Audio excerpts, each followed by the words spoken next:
يشرفنا ويسعدنا اليوم التواجد في ميلس سعادة المتعرض من سيف المي العفاري في ميلس العامة في منطقة العامة.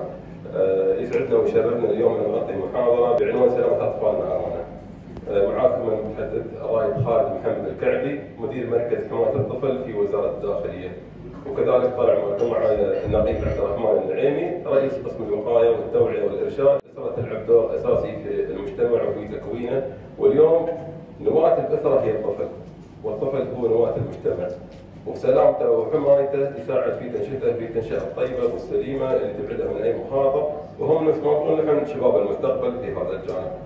اليوم الأسرة أساسية ومهمة في تكوين شخصية الطفل، بتكوين الأسرة والحفاظ على فطرته وتشكيل سلوكياته وحمايته من الانحرافات والسلوكيات والأخلاقيات.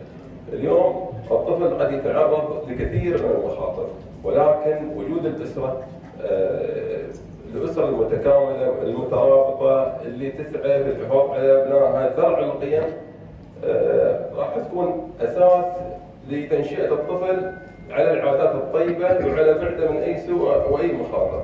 نحن قبل فترة سألونا سؤال في أحد المحاضرات وقالوا لنا شو هي المواطنة الإيجابية في الأسرة؟ فقلنا لهم المواطنة الإيجابية بالأسرة تكمن من الأب، تكمن من الأم، من الأخ الكبير في أسرته، في عياله. نحن من نبدأ ونعلم عيالنا هذا الضيف ودق الباب يذكر ويهود ويقول له اقرب. هذه عادة وهذه قيمة وهذه زرع يزرعها رب الأسرة في الطفل على عادة طيبة وعلى عادة حميدة.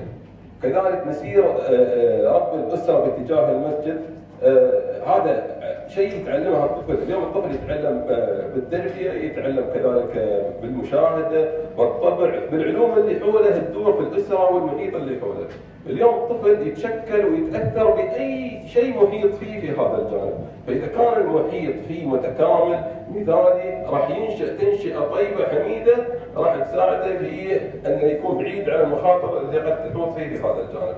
اليوم الأسرة دورا تربويا مهما هي الخلية الأولى في البناء الاجتماعي، لا مدرسة ولا حتى أي مجتمع حوله. الطفل عايش في بيته من عمر من أيامه من سنة لسنتين لثلاث لأربع لخمس سنوات، وهو يكبر في هذا الجانب. عقب يبدأ في مراحل معينة، يبدأ المحيط الطفل يكبر من بيته، تبدأ البيت وعقب المدرسة، عقب يبدأ مجتمع، عقب يبدأ أصدقاء، عقب تبدأ مرحلة ثانية. فهذه المراحل عبارة عن محيط يتسع مع الوقت مع الطفل في هذا الجانب.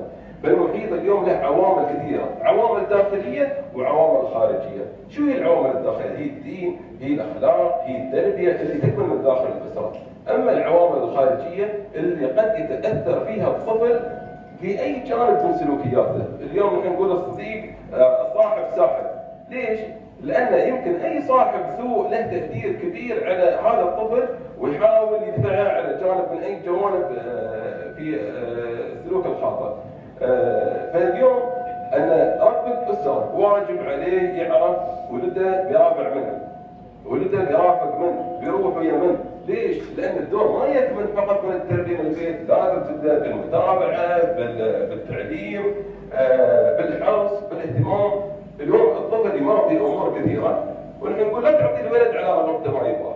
ليش؟ اليوم من أحد العوامل اللي تأثر على طبع الولد يقول لك الدلال وأن تعطيه ما يرغب فيه في هذا الجانب. فاليوم شو حاجته؟ له حاجات معينة والرب الأسرة يهتم فيها في هذا الجانب. أما يجيني ولد يقول والله أبوي أنا أريد دراجة، وهو يلا بيسوق السيكل بعمره 8 سنين وبيسوق الدراجة وبيطلع فيها من الشارع ولا سمح الله صار عليه شيء. هذا الحين تكمل فيه نوع من الإهمال على الأسرة. ليش؟ ما راح لا عمر الطفل لا مركز حماية الطفل أسس على مهام ومبادرات كثيرة في الأعمال التي أنوطت له في حماية الطفل وتقديم ما يمكن في بناء منظومة متكاملة. فاليوم نحن في المركز عندنا قنوات خاصة بالإبلاغ، يقدرون أي رب أسرة أو مجتمع يتواصل معنا راح يتم التعاون مع جميع البلاغات اللي توصلنا بسرية تامة بخصوصية تامة. عندنا غرفة عمليات رقمها 116 شغالة على مدى 24 ساعة طوال أيام الأسبوع. عندنا كذلك تطبيق ذكي تقدرون تنزلونه على التلفونات اسمه حمايتي، وموقع الكتروني بالاضافه الى بريد الكتروني. نحن في عمليه المنظومه هذه القصد من تنوع القنوات ان نوصل حق كافه شرائح المجتمع سواء المواطن او المقيم او الزائر في هذا الجانب. تنوع القنوات يتيح البحث عنه والوصول الينا بطريقه سهله وبسيطه. نحن اليوم في محاضراتنا في عمليه وصولنا لا تقتصر فقط على محاضراتنا في المجالس وانما كذلك على ورش العمل والتوعيه في المدارس الخاصه الحكوميه الملتقيات وغيرها من الجوانب اللي يكون فيها الطفل بشكل مباشر. نحن نقول حتى الانديه الرياضيه نحن نوصلها ونسمع عيالنا اللي مشاركين بالانديه الرياضيه شو اللي عليهم وشو اللي لهم وشو لا سمح الله وقع خطر عليه في اي جانب. نحن نضرب لكم عده امثله وكيف يعني التصرف فيها المناسب في هذا الجانب. انا دائما في المركز يجيني بلاغات، ولكن احد البلاغات اللي توصلني يجيني رب اسره يرفع تلفونه يقول انا ولدي ولا بنتي صار عليه 1 2 3، فيوم يبلغ عندي في هذا الجانب طبعا البلاغ يتعامل بخصوصيه تامه وبسريه تامه، ويتم التعاون معه من عند اخصائيين دربوا تدريب كامل ومؤهل في هذا الجانب، لكن يبين لي تقارب الاب من ابنائه. قلت في هذا الجانب اكيد الولد والبنت رد عند امه ولا ابوه، بالعكس هذا مرض طيب معناته ما في فارق او حاجه، التداخل في تماسك كبير في هذا الموضوع. بالعكس شاف انه ابوه صح ارتكب خطا، لكن ارتكب خطا وفي مجال انه يتصلح وفي مجال ان ابوه وامه بيساعدونه في هذا الجانب ولا راح يكرر هذا الموضوع. ولكن بيجي طفل بيقول انا ببلغ وانا صار لي 1 2 3، لكن دقيقكم لا تخبرون ابويا ولا تخبرون امي، ليش؟ والله ابويا وامي بيضربوني. مع ان ابوه ما بيضربه، ولكن هو تعود وخلى الخوف في هذا الجانب. الخوف شو هو الخوف؟ الحين اذا الاسره ياها الزعيق ياها الصريخ ياها العند صار ما في نوع من التماسك نوع من الترابط، لو مر على خطر شيء الولد هذا ما راح يكون المرد الاول للاسره، راح يمكن يشاور ربيعه وربيعه في عمره ولا راح يعطي يمكن الشعور الطيب اللي وصله حق شو اسمه حل مناسب، فهذا الموضوع ما راح يعطي ترابط كبير. فنحن نقول دائما يدس مع ولدك يدس ويا بنتك وخلي الترابط وخلي الامور تكون اقرب في هذا الجانب، خل ان الخطا كل خطا يتم خطا ويتصلح، ما في خطا ما يتصلح. واليوم الطفل مرات اذا سوى غلط يحاول يصلح الموضوع بغلط اكبر ترى في هذا الجانب، وهذا الخطر الذهني يكبر. ليش؟ لان الخطا الاول نقدر نعالجه، الثاني نقدر نعالجه، الرابع نقدر نعالجه، لكن كثر ما تفاقم الخطر موضوع جدا مهم. عيالنا اليوم يلعبون على الالعاب الالكترونيه، عندهم وسائل التواصل الاجتماعي، عندهم سناب شات، عندهم انستغرام، عندهم قنوات التواصل الاجتماعي وتزيد في هذا الجانب. زين رب الاسره هل يقدر يتابع هذا الموضوع كامل؟ نوع المتابعه والرقابه عليه تكمل امور يقدر يفرضها فرض في البيت. خلاص من الساعه 10 ما في انترنت، ما في استخدام للتليفون، ما في استخدام للعروض الالكترونيه، اكيد اخر شيء الاب ولا الام يروح يبغى دراسه في بيته، ولكن بيجي الولد يقول انا بسهر ما عندي مدرسه باكر، ما عليك بتسهر اسهر على شيء طيب، لكن دام اني انا هذا الشيء ما اقدر اتابعك فيه الحين وقف عنه خلاص. لان عقب هذا الشيء ما راح يقدر هو اصلا يعرف شو اللي صار في هذا الجانب. اللي موجودين على الانترنت يمكن شخص يكون من داخل الدوله ويمكن شخص من برا الدوله، ولكن تراهم يتشكلون تشكيلات غريبه عجيبه ويحاولون يستدرجون العيال باي كان في هذا الجانب. زين كيف تتصدى له؟ راح يكون في نوع من محاولة الاستدراج. بتصير المشكلة الأولى تعال تصور لي صورة بيتك من برا. عطني حسابك في الانستغرام، أضيفني خلينا نسولف. عقب يقول له منو أقرب واحد من أخوانك؟ يقول له والله فلان، منو أكثر واحد ما تحبه؟ قال له فلان. قال له خلاص الحين أنا بسوي حساب جديد وبحط صورات وبحط صورة بيتك وبتم أكتب أنك أنت ما تاني خذ في هذا السالفة وبضيف أهلك وبقول له لا تقول لا تسوي بالطريقة هاي. انزين عيل ابغي 1 2 3 صور لي كذا سوي لي كذا سوي كذا سوي كذا ويبدا الولد ينصاع حق بعض الاشياء زين لين يصير الخطر اكبر واكبر واكبر في هذا الجانب. مع ان لو وقف الموضوع من بدايته وتواصل ويانا نحن بطريقه عندنا نقدر نوصل حق هذا الرجال سواء من الدوله ولا من برا الدوله وناخذ فيه الاجراء وراح يوقف الموضوع نهائيا. فانا اقول لكم اليوم يمكن اي شيء يتم الاستدراج. قبل فتره كان في بنت تعرفت على بنت على انستغرام وعقب على سناب شات ويجلس معاه على معرفه شهرين. بعد الشهرين قالت لي شو رايك نلعب لعبه؟ انا بطرش بالترابط وهذا الرابط نقضي عليه يفتح لعبه ونلعب نحن انا وانت لعبه اونلاين. على اساس ان في فقط شهرين، وهاي انا متاكد انها البنت تقول انا متاكد انها هذه بنت، والحساب الانستغرام هي متاكد انها بنت، كل شيء ممكن تنزل. ما ضغط على رابط هكر حسابات تكون كامل.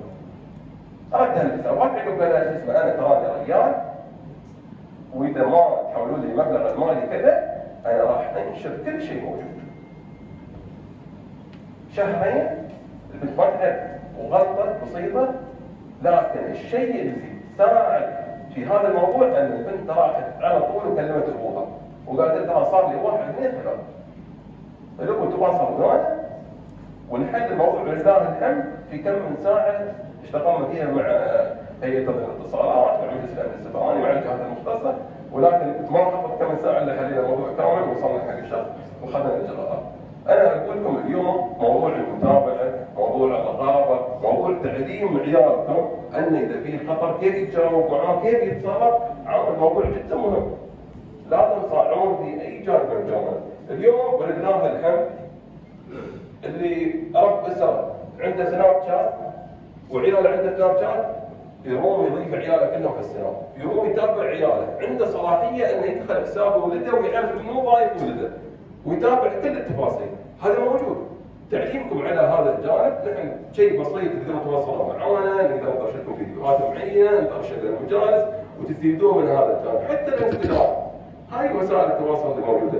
اما المخاطر اللي قد يقع فيها عيالنا باي جانب من الجوانب تاكدوا 100% ان نحن عندنا ربط دولي مع اغلب الشركات في العالم، لا سمح الله وقع شيء يتم التواصل معنا ونتصرف ونتدخل في هذا الموضوع وفي هذا الجانب. ابوه ويرجع لامه هو اساس حمايته في هذا الجانب. فانا اقول واكد على موضوع الترابط الاسري في هذا الموضوع.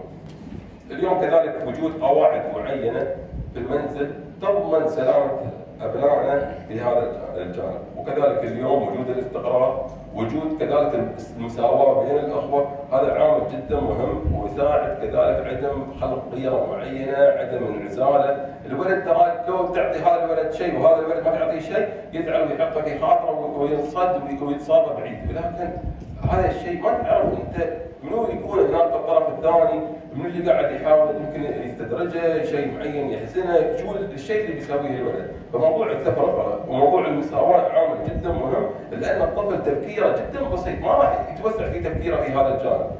ولكن موضوع المساواه عامل جدا مهم ويساعد في النفسيه بينهم وعدم وجود اي مشاكل في هذا الجانب. كذلك اليوم يمكن يجي الولد عنده رأي، عنده شعور، يكلم ابوه بخبرك شيء، ابوي بكلمك شيء، اسمع له. مرات يقول رب الاسره انا مش فاضي في هذا الجانب، انا ما عندي وقت، عقب تعال كلمني. لكن يمكن الولد عنده شيء مهم يبي يكلمك، يمكن صاير عليه مشكله، يمكن شيء في خاطر، يمكن شيء صاير عليه في المدرسه. نحن ذاك اليوم قالوا لنا شو تنصحون فيه نحن عشان نكون قراب من عيالنا؟ قلت له قبل من وقتك 10 دقائق، 5 دقائق حق كل واحد من عيالك. قول له شو سويت في المدرسه؟ وجلست ويا منو اليوم؟ وش درست مع منو؟ شو اسم ربيعك؟ شو اسم خويك؟ جلست فصحى مع من؟ خذ علومه. خذ علومه، نحن اذا يعني ضيق خذ العلوم وخذ تفاصيلها، فخذ علوم ولدك في هذا الجانب، لان في هذا الجانب تقدر تتدخل انت باي تدخل، وتعرف ان ولدك ماشي بمسار طيب، تبغى يبعد عن فلان، تبغى يبعد عن فلان، لا سمح الله شفته مضايق، تعرف ان فلان دام انه خاوه ورابع ان في شيء صاير بينهم في هذا الجانب. وينشئه تنشئه طيبه، ويقوي من شخصيته، ولا سمح الله صار عليه شيء يعرف يدافع عن نفسه، ويعرف ان ما رده ابوه وامه في هذا الجانب. نحن ما نسعى للكمال في هذا الجانب، انا اعرف الانشراح يمكن يكون كبير، ولكن جزء من العمل اليوم من الحياه في تكوين الاسره مراقبه ابنائهم. المجال حق النقيب عبد الرحمن النعيمي يتحدث عن جانب التوعيه وعن الجهود اللي يقوم فيها المركز بشكل عام. السلام عليكم ورحمه الله وبركاته. اشكر رائد خالد جزاه الله خير وكفى ووفى، بس بضيف بعض النقاط اللي متعلقه في الامور التوعويه اللي نقوم بها حق الاطفال. طبعا من كل سنه في تاريخ 15/3 يتم الاحتفال بيوم الطفل الاماراتي. تم تحديد هذا اليوم بناء على القرار ونشر قانون حقوق الطفل وديمه في الجريده الرسميه. كذلك يتم الاحتفال بيوم الطفل العالمي اللي صادف 20 نوفمبر. طبعا تهدف هاي كل الاحتفالات لتعزيز دور الطفل وتعليمه حقوقه، وكذلك مشاركه المجتمع معاه بهاي الاحتفاليات. يوم يشوف الطفل انه الحين الناس بتحتفل معاه يتقرب منهم، يعرف انه له اهميه في المجتمع ويحاول انه يثبت نفسه للافضل. كذلك يتم اطلاق حملات توعويه، مثل في فتره الصيف يتم اطلاق حمله لحمايه الاطفال وكيفيه استغلالهم للاجازه الصيفيه بالطريقه الامنه. مثال يعني الحين اليوم الطفل في الصيف ما عنده شيء، عنده وقت فراغ، فبيتم يركز على الجانب اللي هو الانترنت، الالعاب الالكترونيه. مثل ما تفضل الرائد خالد قال ان من وراء هاي الشاشات الاشياء الانترنت فيه اشخاص ما نعرف هلها فعلا طفل ولا انه شخص بالغ يبغى يستغل عياله. طبعا في انشطه، فيه ورش عمل. هني دور الاسره مهم، انه يخلي عياله يستغلون اجازه الصيف بالطريقه المثلى. بيشل عياله يوديهم العزبه يشوفون الحلال، يودونهم مراكز عمل ورش الحرف، يودون البنات الصغار يتعلمون كيف يطبخون، كيف يعتنون بالبيت، كيف يساعدون اهاليهم كذلك. طبعا دائما نشوف ان فيه بعض المدارس تسوي حق الاطفال انشطه رياضيه وكذلك انشطه صيفيه. فمن المهم على اولياء الامور ان يعني يركزون على هالجانب ويودون عيالهم في الامور. كذلك بس في نقطه اذكرها صراحه بخصوص الحين اذا في واحد من العيال اتصل على الخط الساخن وبلغ فجأة غلق الخط، هل يوصل نقدر نوصل حق الطفل موقعه؟ بس اصدق انه اذا مثلا نتكلم عن النقطه هذه. هنا اخوي يسال نعم لكن في هذا الجانب لو كان اتصال واكيد يعني المعلومات يمكن تكون متوفره، الولد ما بيعرف الشارع اللي هو فيه، يمكن حتى ما يعرف اسمه الكامل، يمكن يقول انا في منطقه مثلا انا منطقه الفوعه مثلا وما يعرف بالضبط رقم بيته، ما يعرف تفاصيل هذا الشيء، ولكن لله الحمد اليوم الامكانيات موجوده والجاهزيه موجوده والاستعداد موجود. ولو يعني اتصال وسكر وانقطع الاتصال هذا، انا اكد لكم من غير ما اعرف انا موقعه، من غير ما اعرف انا باقي البيانات، انا اكد لكم ان الجاهزيه والاستعداد في خلال دقائق معدوده نقدر نوصل للمكان هذا بهذا الجانب ونقدم الاستجابه كامله في هذا الموضوع. وهذا الشيء ما الا بتكاتف ادوار وجهود كبيره. نحن يمكن داخليا في العمل نحن اوريدي متشاركين ومترابطين في عملنا، فنحن نشتغل 4 فريق عمل واحد ومتوحد كامل في موضوع التعليم، الصحه، موضوع الجهات الرياضيه، متواصلين تواصل كامل في هذا الموضوع. فلو صاير شيء في المدرسه وصار هذا الشيء وتفاقم عن حده وصارت مشكله كبيره وفي شيء معين، تاكدوا ان المدارس تخاطبنا ووصلنا هاي الحالات ويتم اتخاذ الجراء في هذا الموضوع. كذلك الصحه، اليوم مرات يجينا ولد يروح الى المستشفى قال انه ابوه، لكن اخر شيء طلعت الاصابه اللي فيه اصابه نتيجه يعني عنف ولا جانب معين. كذلك الدكتور لو شاف شيء، القانون اوجب الابلاغ على كل حد في المجتمع، ولا نبغي اي شيء من الخير ثاني. ما راح يكون في استدعاء لا للشرطه لا للنيابه لا للمراكز المختصه، يكفيني اعرف يجيني علم بالواقع اللي صار، وباقي التفاصيل هذا اجراء يكون عندنا نحن في المركز. اما المبلغ لا والله مره يجزاه الله خير وما قصر ويكفينا اتصاله في هذا الموضوع. فانا اقول لكم من هذا المكان ان حب المجتمع لا سمح الله شاف شيء يبلغ ولا يتردد في هذا الجانب. ليش؟ يمكن يكون السبب كثير في حمايه الولد في اي جانب من الجوانب اللي يمكن يتاثر فيها الانسان في هذا الموضوع. فنحن اليوم انتم شركائنا الاساسيين في هذا الموضوع وفي هذا العمل. يمكن نحن موجودين في المركز، يمكن نكون موجودين في مكان معين، ولكن اليوم متواجدين في كل مكان، متواجدين في هذه المنطقه، متواجدين في مكان معين، في زياره معينه. فلو شفتوا شيء تواصلوا ويانا، قنواتنا موجوده، وحتى لو طرشوا مسج في هذا الموضوع نحن ناخذ التفاصيل ونتاكد منها ونعرف كيف نتدخل في هذا الجانب.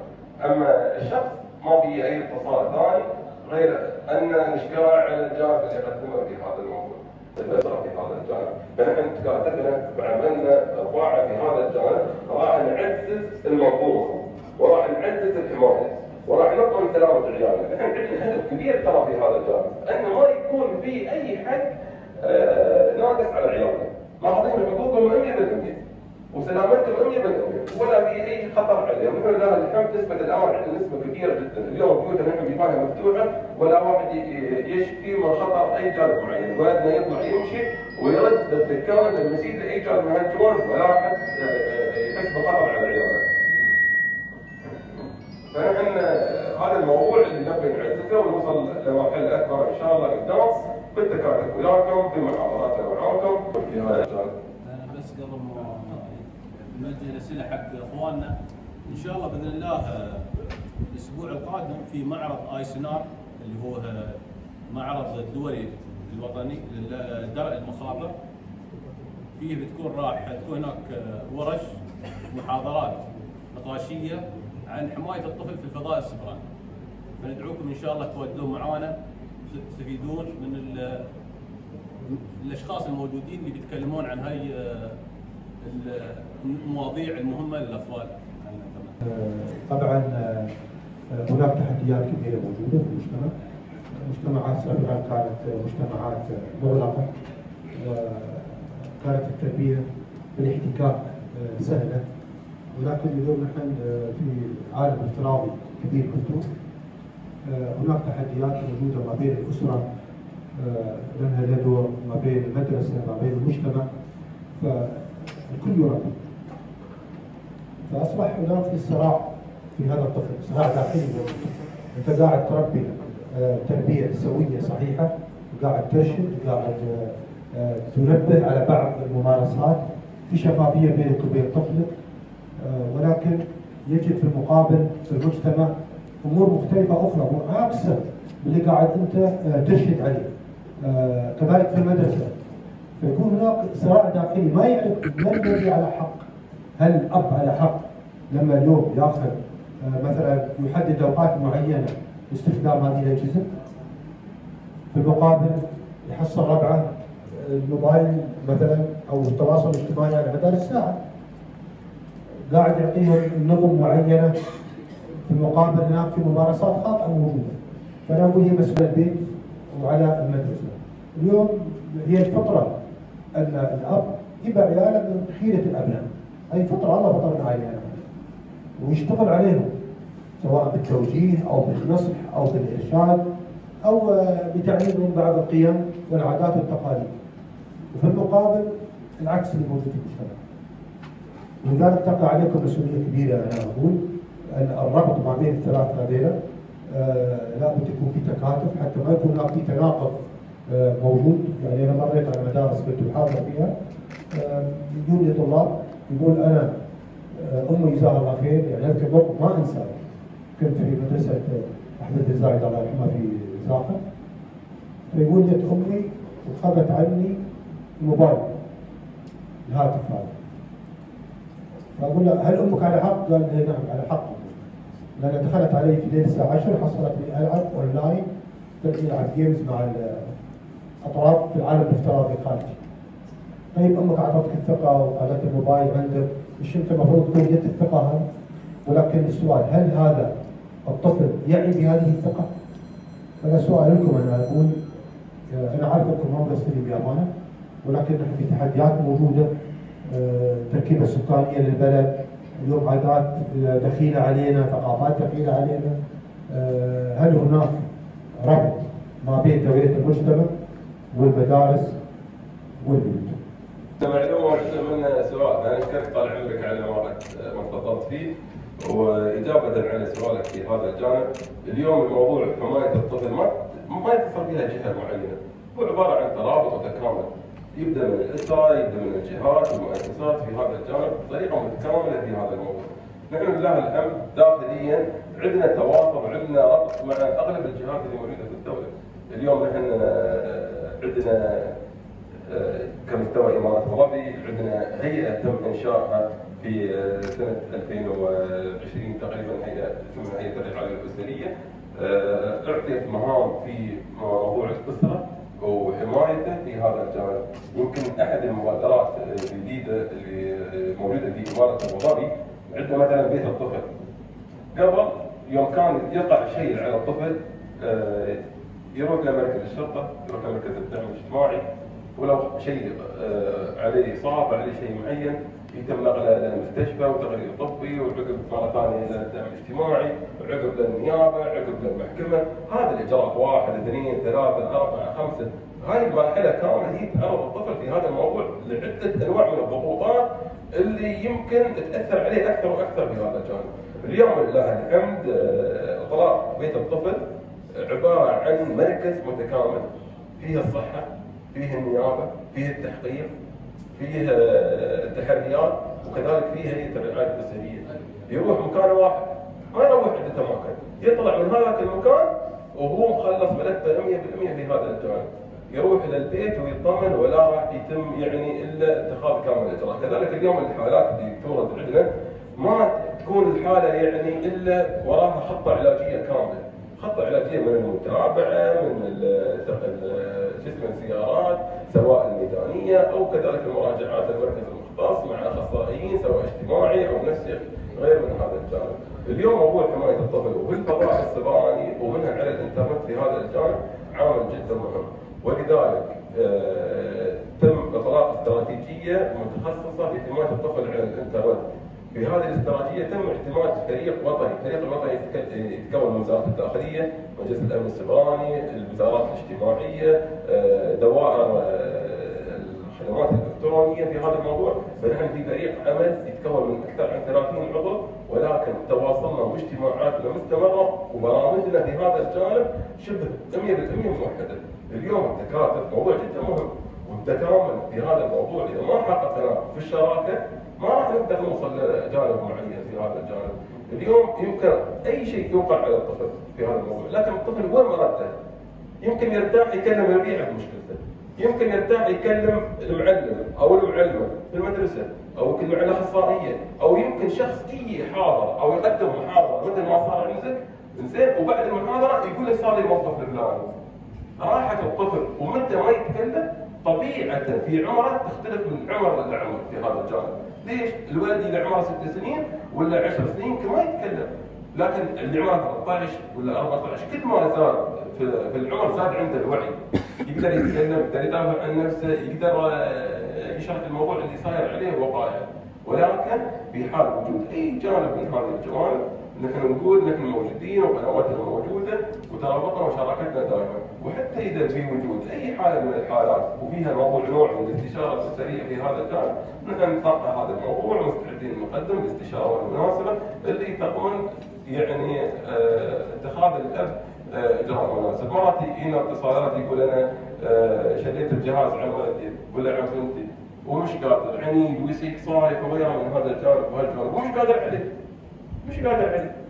ساعدوني في هذا الجانب، بالعكس نحن في هذا الموضوع يعني نتواصل مع اقرب نقطه عنده، اذا سواء من العين، اذا سواء من الغالبيه ولا الوادي، اقرب مكان للمركز مختص في هذا الجانب، ونحط اخصائيات اجتماعيات يتواصلون معاه ويوصلونه حق مرحله معينه، كذلك حتى يكون في تواجد مع الام والاب في هذا الموضوع، ليش؟ يساعدونا في موضوع كيف يتم التعامل مع ولده في هذا الجانب. اليوم تم اطلاق عده يعني مبادرات في هذا الموضوع، ولكن تركيز حكومتنا الرشيده على الاسره لها تركيز كبير واهتمام، ولذلك اليوم نسمع عن هيئات كثيره تم انشائها فقط للطفل، منها هيئه الطفوله المبكره، هيئه الرعايه الاسريه، هيئه تنميه الطفل، واليوم ولله الحمد وصلنا الى اكاديميه متخصصه في تنميه الطفل في هذا الجانب على مستوى اماره ابو ظبي.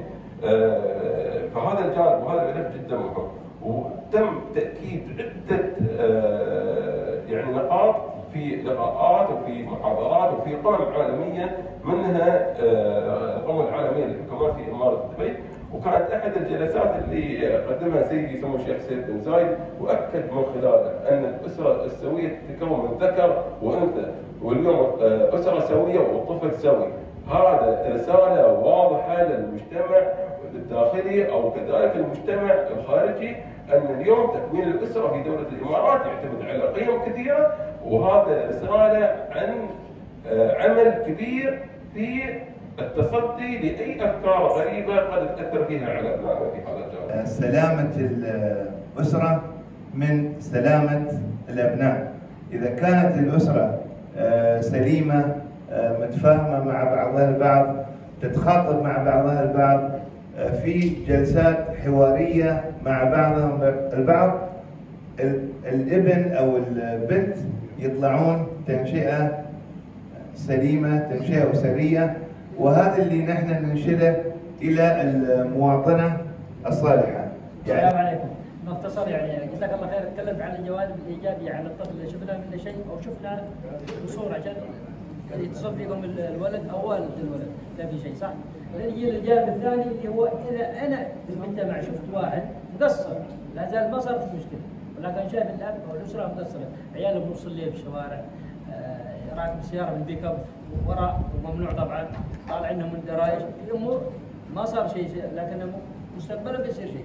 هل يحق لنا نتواصل معكم ولا بس الجانب الاول اللي هو ان الطفل يتصل اول الى نحن نتلاحق ونتدخل قبل ما يصير الشيء، هذا جانب جدا مهم في هذا الموضوع، فلا سمح الله شفتوا اي سلوك معين، اي جانب معين، اليوم مرات يجينا اتصالات نعم مثلا في بعض المناطق في ابو ظبي وغيرها من بعض المناطق يقولون والله العيال كانوا طول الليل برا الساعه 12 من الليل برا، وهل هم دارين عنهم في هذا الموضوع؟ لا، نحن في هذا الجانب يكون في تدخل وفي نحن نسال عن البيت ونسير عند ولي الامر رب الاسره ونقول هذا الشيء ما يصير ولازم العيال تتابعهم، وهذا الشيء نقدم له فيه النصح والارشاد اللي ما يكرر هذا الموضوع في هذا الموضوع.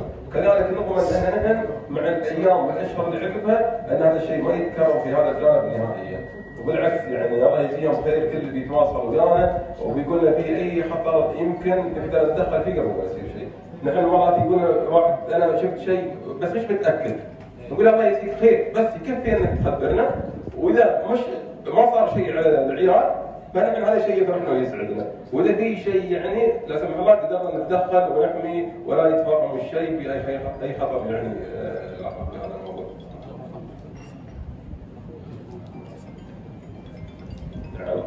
رقم التليفون ان شاء الله يعني ساعات نتعرض ياكد علينا موضوع قنوات الابلاغ. قنوات الابلاغ عندنا 116 111 رقم مختص فقط ببلاغات الواقع على الطفل، الاستشارات، الاستفسارات، اي جانب من الجوانب. عندنا تطبيق ذكي كذلك موجود، تطبيق حمايتي اللي ينزل التطبيق هذا ما يحتاج اي عمليه تسجيل، لا بطاقه هويه ولا رقم جواز ولا رقم تليفون نهائيا، نسهل الموضوع سواء على الكبير ولا على الصغير انه يقدر يستخدمه بدون اي معطيات او بيانات اضافيه في هذا الموضوع. حتى يقدر يخفي بياناته، يقول انا المبلغ ما ابغى اكشف بياناتي، ما راح يختفي بيانات من النظام في هذا الجانب. وعندنا كذلك الايميل 116 111 والموقع الالكتروني اللي يعني حاب يستخدم الموقع الالكتروني في هذا الجانب.